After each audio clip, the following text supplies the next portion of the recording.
नमस्कार। आज हम बात करेंगे काली खोली में बाबा मोहन राम के पवित्र धाम की। और अगर कोई पहली बार वहां जाने की सोच रहा है तो ये सारी जानकारी उनके बहुत काम आने वाली है। चलिए मिलकर इस आध्यात्मिक यात्रा को समझते हैं। तो सबसे पहला सवाल, आखिर ये आस्था है क्या? मतलब लोग यहाँ क्यों आते हैं? भक्तों का मानना है कि बाबा मोहन राम कोई और नहीं बल्कि खुद भगवान श्री कृष्ण के ही कलयुगी अवतार हैं। और यही विश्वास आप कह सकते हैं कि इस पूरे तीर्थ स्थल की नींव है, इसका आध्यात्मिक आधार है। तो चलिए सबसे पहले बाबा मोहन राम के बारे में जानते हैं। उनकी कथा क्या है, उनकी विरासत क्या है। तो बाबा मोहन राम हैं कौन? वो एक बहुत ही पूजनीय देवता हैं जिन्हें भगवान कृष्ण का कलयुगी अवतार माना जाता है। और इनका जो मुख्य धाम है वो है राजस्थान में भिवाड़ी के पास काली खोली की पहाड़ियों में। और भक्तों का तो यह अटूट विश्वास है कि यहाँ आकर सिर्फ दर्शन करने भर से बड़ी मुसीबतें भी टल जाती हैं। अच्छा, इस जगह का इतिहास भी काफी पुराना है, सदियों पुराना। जो मान्यताएं हैं उनके हिसाब से बाबा मोहन राम करीब 300 से 400 साल पहले यहाँ प्रकट हुए थे। और कहते हैं कि उन्होंने सबसे पहले दर्शन दिए अपने एक परम भक्त को, जिनका नाम था नंदू जी। और बस उन्हीं के बाद से इस जगह की महिमा दूर दूर तक फैल गई। और आज की तारीफ में तो ये लाखों भक्तों के लिए एक बहुत बड़ा तीर्थ बन चुका है। अब जैसा कि हम जानते हैं, हर देवता की अपनी एक सवारी होती है। तो बाबा मोहन राम की दिव्य सवारी है नीला घोड़ा। पर मजेदार बात यह है कि ये सिर्फ एक घोड़ा नहीं है। जी हाँ, इस नीले घोड़े को स्वयं सर्प राजा शेषनाग का ही एक रूप माना जाता है। ना ये दिलचस्प? चलिए अब बात करते हैं इस तीर्थ के दो सबसे मुख्य पवित्र स्थानों की। ये एक ऐसी यात्रा है जो असल में दो हिस्सों में बटी है।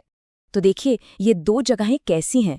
एक तरफ है काली खोली, पहाड़ी के बिल्कुल ऊपर एक शांत सी गुफा जहां बाबा ने तपस्या की थी और आज भी वहां एक अखंड ज्योति जलती है। और वहीं दूसरी तरफ पहाड़ी के ठीक नीचे तलहटी में बना है भव्य मिलकपुर मंदिर। मतलब एक है शांत आध्यात्मिक अनुभव, तो दूसरा है एक तरह से सामुदायिक उत्सव का केंद्र। तो अब देखते हैं कि ये पवित्र यात्रा होती कैसे है। एक तीर्थयात्री जब चढ़ाई शुरू करता है तो उसका रास्ता क्या होता है? देखिए, इस यात्रा का क्रम बहुत ही सरल और सुंदर है। सबसे पहले तीर्थयात्री नीचे मिलकपुर मंदिर में प्रार्थना करते हैं। इसके बाद पहाड़ी पर बनी सीढ़ियों से चढ़ाई शुरू होती है। ऊपर पहुंचने पर पवित्र काली खोली गुफा में प्रवेश किया जाता है। और आखिर में वहां जल रही अखंड ज्योति के दर्शन के साथ ही ये यात्रा संपन्न होती है।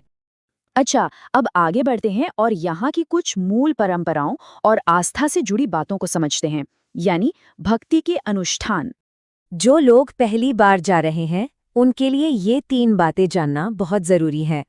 सबसे पहली और जरूरी परंपरा है अखंड ज्योति में शुद्ध देसी घी चढ़ाना। दूसरा, वहां एक पवित्र धूनी जलती है, वहां से भभूत यानी पवित्र राख लेना बहुत अहम माना जाता है। और तीसरा, बाबा को घेवर, पेड़ा और मखाने का पारंपरिक प्रसाद चढ़ाया जाता है। यहाँ की यात्रा के लिए एक दिन बेहद खास माना जाता है और वो है दूज। अब ये दूज क्या है?